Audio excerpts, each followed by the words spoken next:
Atoomonni kan akkamiiti? Atoomota gosa meeqatu jira? Atoomonni elementoota garagaraatti qoodamu.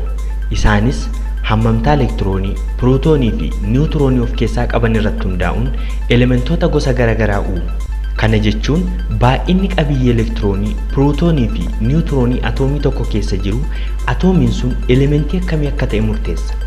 Fakkeenyaaf elementiin pirootoonii tokkoo fi elektiroonii tokko of keessaa qabu atomii haayidroojinii yommuu ta'u, pirootoonii, elektiroonii fi niwutiroonii lama of keessaa kan qabu immoo atomii hiiliyeemii jedhama.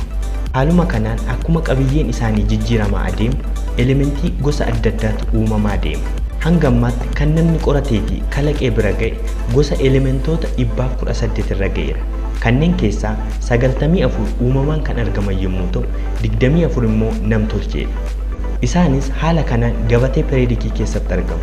As keessatti kunniin uumamaan kan jiran yommuu ta'u, kunniin immoo nam-tolcheedha. Atoomiin jalqabaa haayidroojinii lakkoofsi atoomii isaa tokko yommuu ta'u, inni dhumaa immoo ooginiizam kan jedhamu lakkoofsi atoomii isaa 118dha. Atoomonni hundis isaan kana gidduutti argamu. Uumamni hundi egaa walitti makama kanneen irraa argaman.